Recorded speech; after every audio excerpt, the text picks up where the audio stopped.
Seems like it's foldable week here on the channel with a couple different videos, but I've seen a lot of excitement and enthusiasm online today for the Honor Magic V3, which is getting a global release. It's going to be a global version of the device from Honor. And the major catch there is the thinness of the device. Even folded, I think it's 9.3 millimeters or something like that, which is technically impressive. There's no doubt about it. But as we talked about yesterday, and this video is going to be kind of a dovetail on what we talked about yesterday with the Galaxy Z Fold 6 series, I think we worry about the wrong things with foldables. And I think we're really focusing and getting excited about a spec that really doesn't matter as much as some of the other things that we talked about. Is a lighter and thinner device going to be important for some people? Sure, because you're basically taking a thicker device and making it almost the size of a regular slab smartphone. So that way when it's folded, you put it in your pocket, it just kind of feels like a regular smartphone there. So maybe that has been a drawback or kind of holding point for a lot of people, or catching point where they say, well, I'm not going to put one of these in my pocket until it feels kind of similar to carry around than a regular smartphone. That's fine. You could think that. I think personally that I wish we would get away from how thin it is, how light it is, and focus more on how do we make these devices more durable? Because that, to me, is the catching point. That, to me, is what causes hesitation for people, especially when you talk about the price point. There are several things with foldables that prevent people from diving in large folds, that is. Flip phones are a different story. We talked about that. I do think there is some value there where you could take a kind of a regular form factor that we're familiar with, put it down into a compact size, and that's the value that you're getting. It's kind of a stylish device, and there's a bunch of different things going on with flip phones. But folding phones are a different story. There's more that has to be sold there. The price is nearly $2,000 on these devices. So it's a big hump there. You're paying a lot more. Not as durable, not as versatile. There's software things there. There's camera things that you give up. So I really think that while it's technically impressive that the Honor Magic V3 is as thin and light as it is, it really doesn't do anything for me. And I would sacrifice that thinness for a more durable device. Start going down the checklist.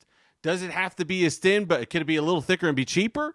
That, to me, is going to move the needle more than it just being thin for the sake of it being thin. Could it be the same size as these devices or same thickness, but we could work on making them more durable or water and dust resistant? To me, that's what's going to move the needle more than just making it light and thin. Are there ways that we can improve the software experience? Take that money and kind of make the software experience a wholesale departure from a traditional smartphone. To me, that's going to be what gets people off the couch and gets people off the fence and says, hey, you know what? I'm going to spend extra money on these devices, because we talked about it yesterday.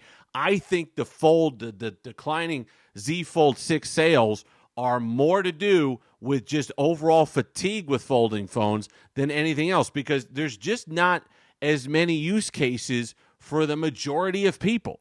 There's really very few reasons why non-enthusiasts and people outside of the tech bubble to go ahead and drop major dollars on these things, because they don't make sense at the end of the day for most people.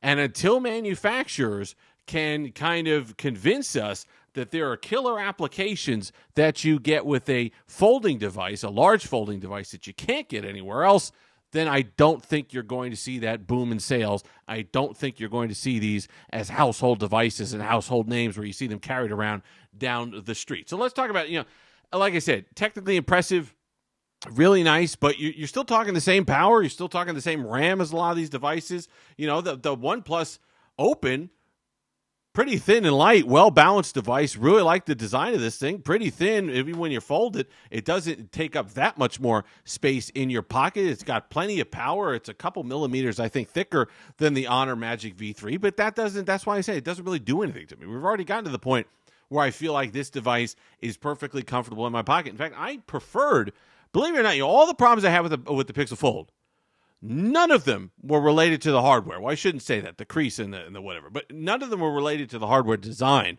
of this particular device. Little heavy, little chunky, little chonker, but it was a squatter device. It was a landscape dominant device, which I had no issues with. I just had issue with the software. I like the way this feels. I like how solid it is. This gives me a lot of confidence carrying one of these around. I would pick it up and use it one-handed and whatever. For whatever reason, because of that extra heft and whatever, I felt that this was a very solid phone to use, and I had zero problem with it. My problem, and this would have come before any sort of thinness that you could have on one of these foldable phones, if the Pixel Fold had given me good multitasking, app pairs, Surface Duo-esque multitasking, where I could swipe up on either side of the device to get apps away, and kind of an app drawer pops up, and I pull another one. If the Pixel Fold had done that, I would have, and kind of at that $1,600 price range or whatever it settled down at, $1,500, $1,400 with sales, I would have been fine with this. It's not a thinness issue. It's not a hardware issue. It's a software usability issue. And until we get away from these proof of concept devices that it seems like these overseas devices are, like, let's see how crazy we can make the design. Let's see how thin, how big the outer screen could be. That used to excite me a little bit. I'd see these Vivo devices with the large outer display and say, oh, that would be nice to have on my Galaxy Fold. But then I held my Galaxy Z Fold 6. I was like, I could live with this. I could live with this compact form factor. I could live with this outer display at this size. What I can't live with is the fact that I'm spending so much money on devices that don't give me enough of a shift in the way the user experience is done to justify not just buying a really large slab phone like the Galaxy S24 Ultra. When I pick up the S24 Ultra and use it, I don't feel like it's just such a gigantic 6.8-inch display that I don't feel like I'm missing enough to pay a $600, $700, $800 premium on some of these other folds. So while I get it, the Honor Magic V3 is exciting. It's cool looking. I'd love to have one. I'm an enthusiast, right? I'm not the, I might be the market for that phone, but I could step back and admit that it's not for most people, that it is cool, but I wish that manufacturers would stop kind of this race that Apple was in for the longest. The proudest I've ever been of Apple was when they stopped. Kind of Johnny Ive left, and they stopped this obsession with the thinness of the MacBooks. It was because it was at the detriment to the build quality and the heat dissipation, and they said, enough. We're going to make them a little bit thicker, but guess what? They're going to be better quality. They're going to have better heat management. They're going to be more power efficient, all these things. That was the best thing that Apple ever did. Foldable manufacturers now have that opportunity. Great. We got one of these folds down to 9.3 millimeters when folded. Congratulations. Can we focus on things that actually matter now, please? Like giving these phones an experience that separate them from regular phones, that justify $2,000. Make it a little thicker. Give us a better camera. That's the big thing that a lot of people poke on. I don't think that's a huge deal, but if you're a Shutterbug, that's going to be a huge deal. Redesign the software.